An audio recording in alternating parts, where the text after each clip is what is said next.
and that was lost, and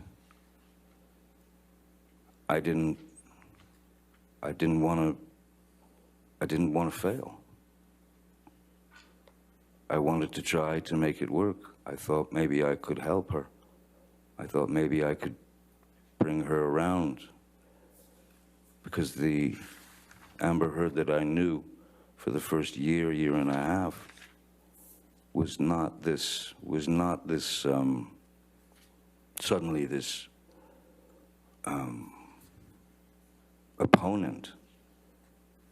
It wasn't my girl. It was she had become my opponent, and everything that I did just didn't fit her.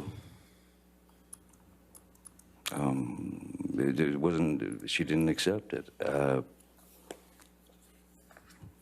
So I stayed because, of course, I didn't want to fail.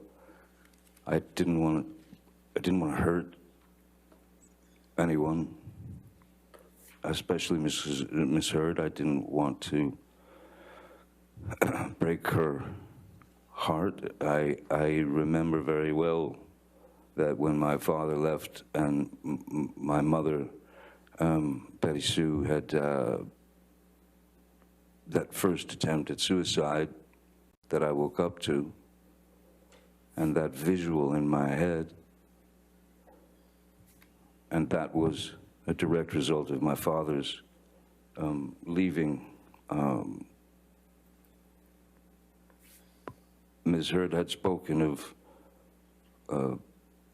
suicide on a couple of occasions, so that also becomes a factor.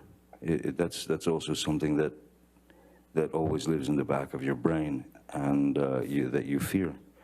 Because when I would leave sometimes, many times when I would try to leave, she would, stop me at the elevator with the security guards crying, screaming, I can't live without you, I'm gonna die. But you had to get out. There were even a couple of times when I did escape and I got to my house, arrived at my house in Sweetser, and then 5 minutes later she would arrive in the I don't know what car she was driving at the time, but she would arrive in her nightgown screaming in the parking lot in front of my house, screaming to high heavens. It'd be 4 in the morning, 3 in the morning.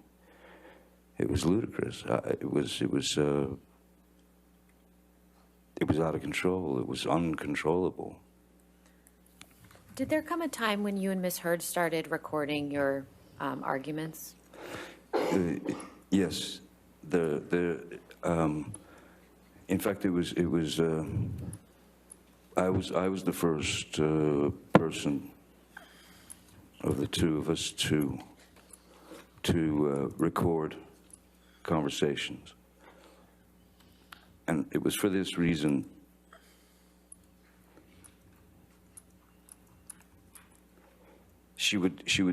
We would have been talking the night before or arguing the night before, and she would say something. There would be these demeaning, berating insults. There would be these jabs. There would be anything to make me feel small and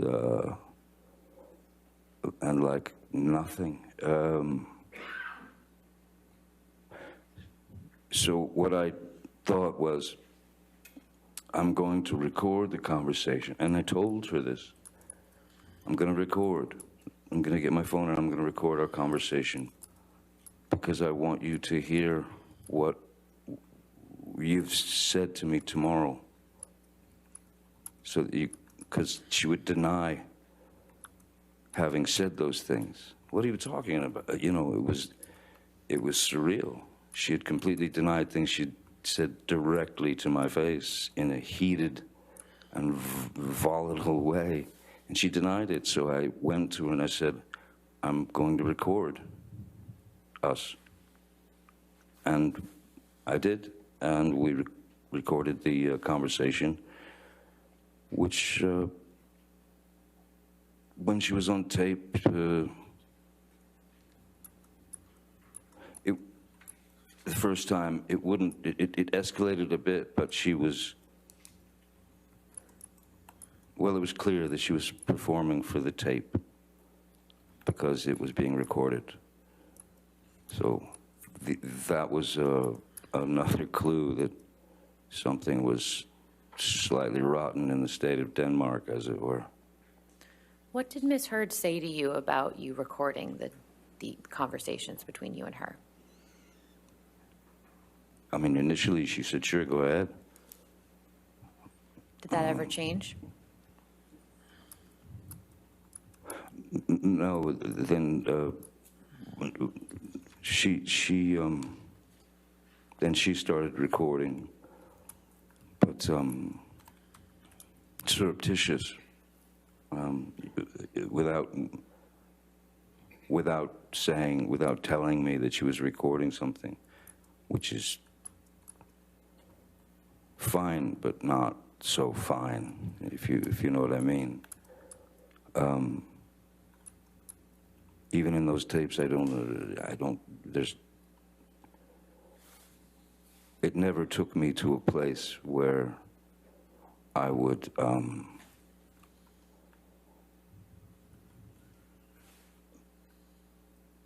go switch into some other entity, which is, as she has used the term, monster. Never switched to violence. Violence was unnecessary.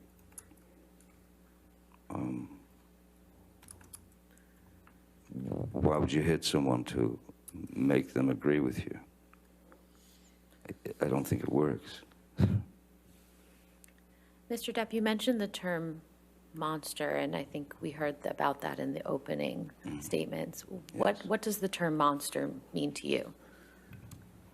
Well, the term monster means to me, you know, in the beginning, she had used a different word to explain the same thing, and she would use the word demons, that my demons were coming out, that she had noticed that there was a great change in my attitude or my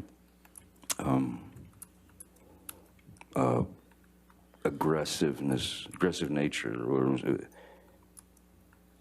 she would say that the demons had come out and they had control of me and that sort of thing.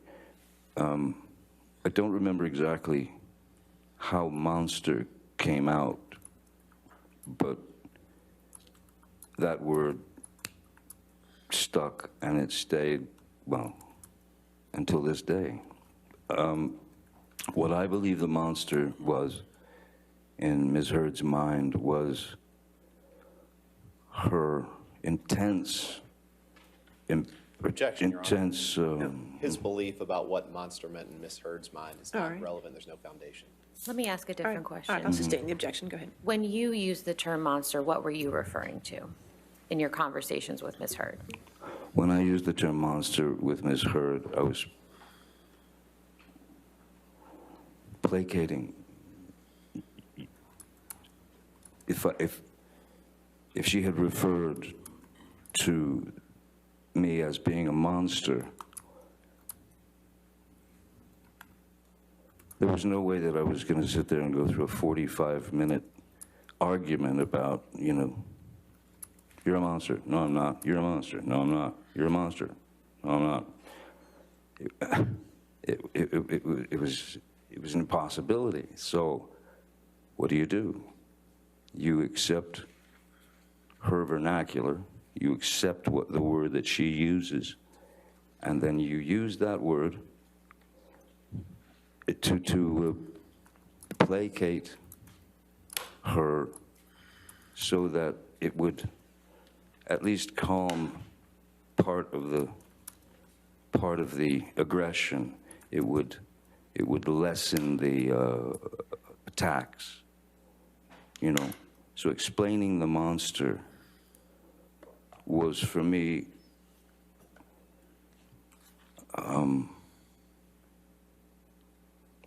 I mean, she had told me many times that the monster was only me when I was using drugs and alcohol. But even when I was stone cold sober off of alcohol and substances aside from my meds, the term the monster was still there.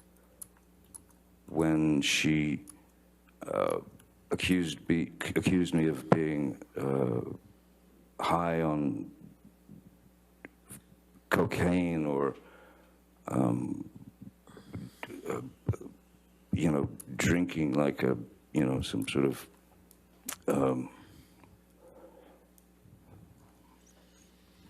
like drinking like I was a, you know, some kind of 19th century sailor. It's that was the word she clung to describe, but it was in her mind, not mine.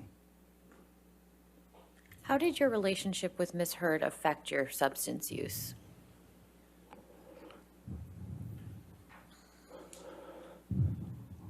Well, for example, when we were on the road, you know, when you're traveling from, if you're on a press tour, or if you're making a film and you're staying in hotels or this or that,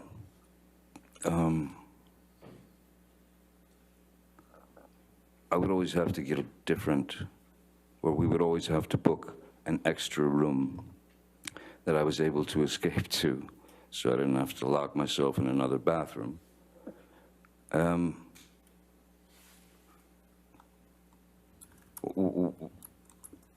It breaks you down. The constant haranguing breaks you down. And, you know, there's a part of you that says, listen, if I'm going to be accused of this, might as well just do it. But it never exceeded,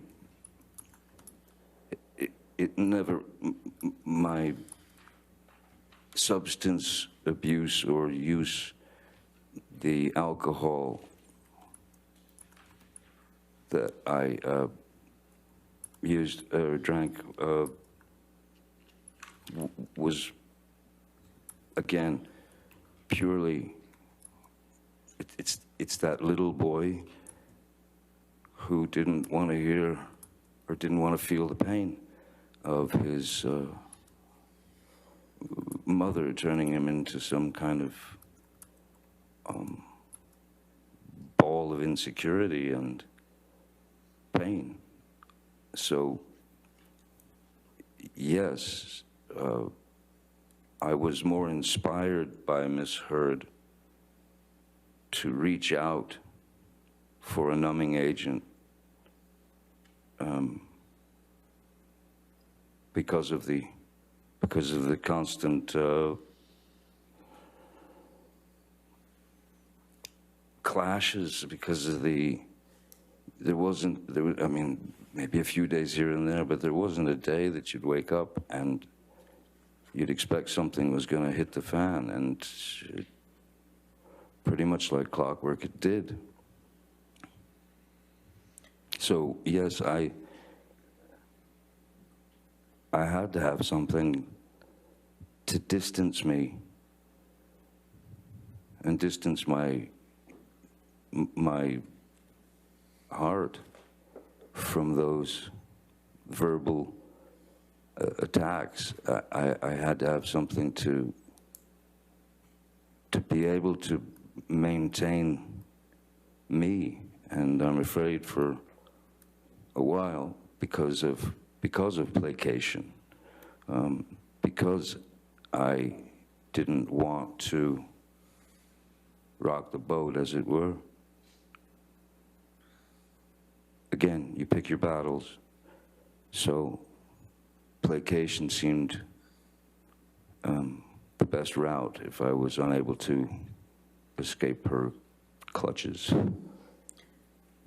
How, if at all, did Ms. Heard try to support you in abstaining from the drugs and alcohol as she requested?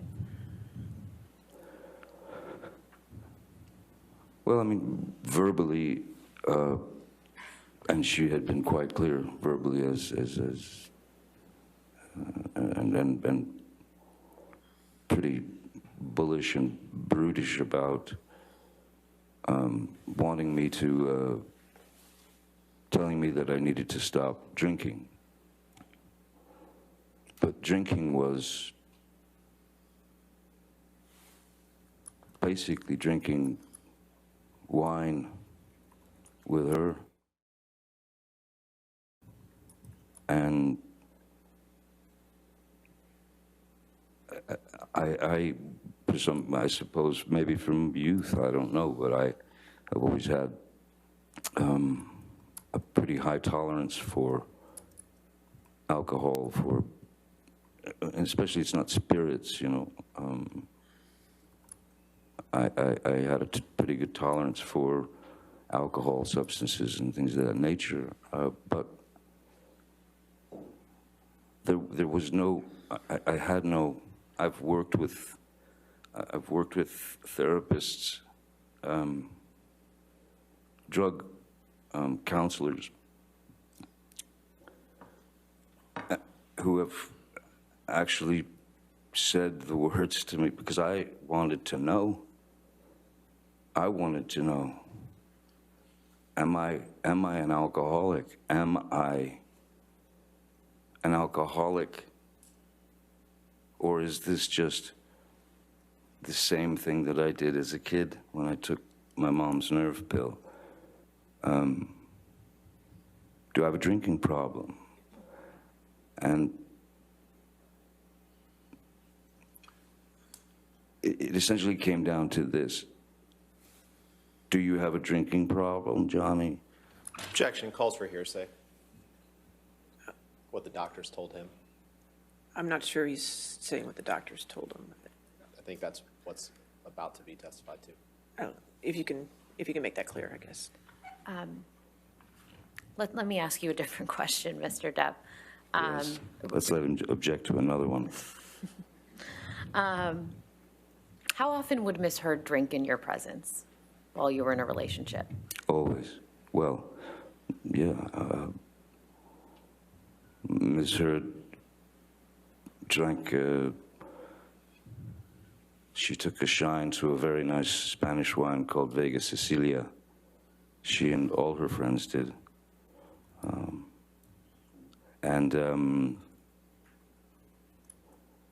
Yeah, the wine would come out, and Ms. Heard could very easily drink 2 bottles of wine per night. Well, not a problem.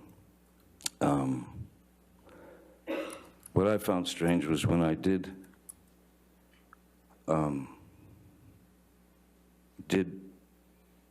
get sober from the I was off the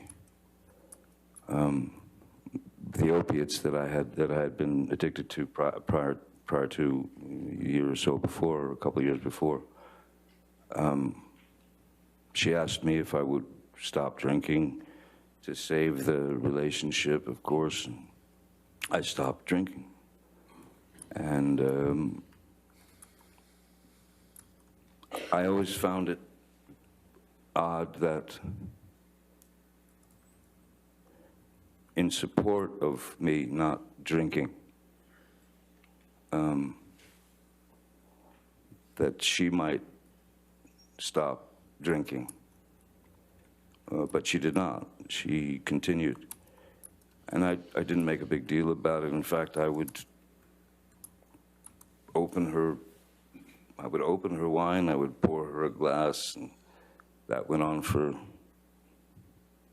many, many months, you know, in my sobriety. Like I said, I think I was sober for around 18 months.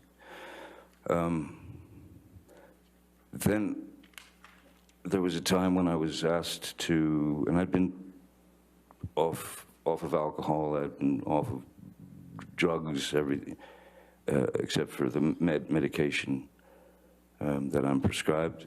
I had to go to London to give a Lifetime Achievement Award to a dear old friend who was an elderly man, great actor called, his name's Christopher Lee, and he was a dear friend. And I was surprised, he was being surprised by my showing up on stage. I'd just flown in from the States, and he was surprised by me arriving to give him this award. And Christopher came up and accepted the award. And we walked, they brought us backstage to this beautiful library where I was with Christopher and his wife, and a waiter came up and had 3 glasses of champagne. And Christopher handed one to his wife, he handed one to me, and then he had the other. And there was a photographer there. And the glass came up to toast. And I just, in my head, I thought, it's just champagne, you know, a little bit tink to toast Christopher and his Lifetime Achievement Award. And so I'd had half a glass of champagne with Christopher Lee and his wife. After that, immediately after that award ceremony, I went to pick up Miss Heard and take her to dinner at a restaurant. And I told her that I'd had a half a glass of champagne with Christopher. And I thought, listen, it's not like, you know, you're sitting in a pub guzzling pints of snake bites or Guinness or doing shots of Jägermeister, or it wasn't even, at that point, it wasn't even for need to bury feelings or emotions. It was literally a joyous occasion for Christopher, and I said to her, I enjoyed it, you know. It gave me the opportunity to enjoy the actual